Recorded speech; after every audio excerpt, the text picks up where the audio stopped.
13వ తారీఖు సెప్టెంబర్ నెల 2024వ సంవత్సరం. ఈరోజు దేవుని వాగ్దానము. కీర్తనలు 31వ అధ్యాయము 19వ వచనము. ఎందు భయభక్తులు గల వారి నిమిత్తము నీవు దాచి ఉంచిన మేలు ఎంతో గొప్పది. నరుల ఎదుట నిన్ను ఆశ్రయించు వారి నిమిత్తము నీవు సిద్ధపరిచిన మేలు ఎంతో గొప్పది. సహోదరి సహోదరులారా, ప్రతి పరిస్థితిలోనూ ప్రభువుని ఆశ్రయిస్తూ ప్రభు పట్ల భయభక్తులు కలిగి జీవించే వారిని ప్రభువు అన్ని విషయాలలోనూ ఆశీర్వదిస్తాడు, ఎన్నో మేలులను జరిగిస్తాడు.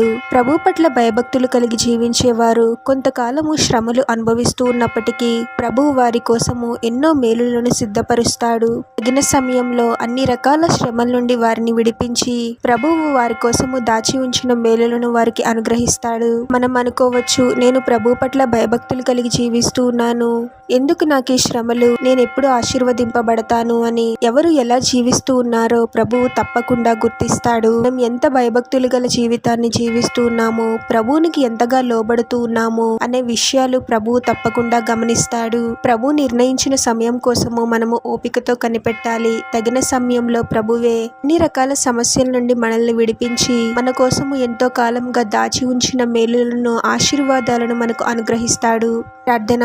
పరిశుద్ధుడవగు ప్రభువా, మీ పరిశుద్ధమైన పాదాలకు వేలాది వందనాలు, స్తుతులు, స్తోత్రాలు చెల్లించుకుంటున్నాము తండ్రి. మరొక నూతన దినంలోనికి మమ్మల్ని క్షేమంగా ప్రవేశింపజేసిన దేవా, మీకే స్తోత్రం ప్రభువా. ఈ లోకంలో మాకు ఎన్ని రకాల శ్రమలు కలుగుతూ ఉన్నప్పటికీ ప్రతి పరిస్థితిలోనూ మిమ్మల్ని ఆశ్రయించి మీపై ఆధారపడి జీవించే వారముగా మమ్మల్ని దీవించండి తండ్రి. మీకు లోబడి వాక్య ప్రకారము జీవించాలి తండ్రి. మా ఆలోచనలను, మాటలను, క్రియలను సరిచేయండి ప్రభువా. మీకు అంగీకారముగా ఉండేలాగున మార్చండి తండ్రి.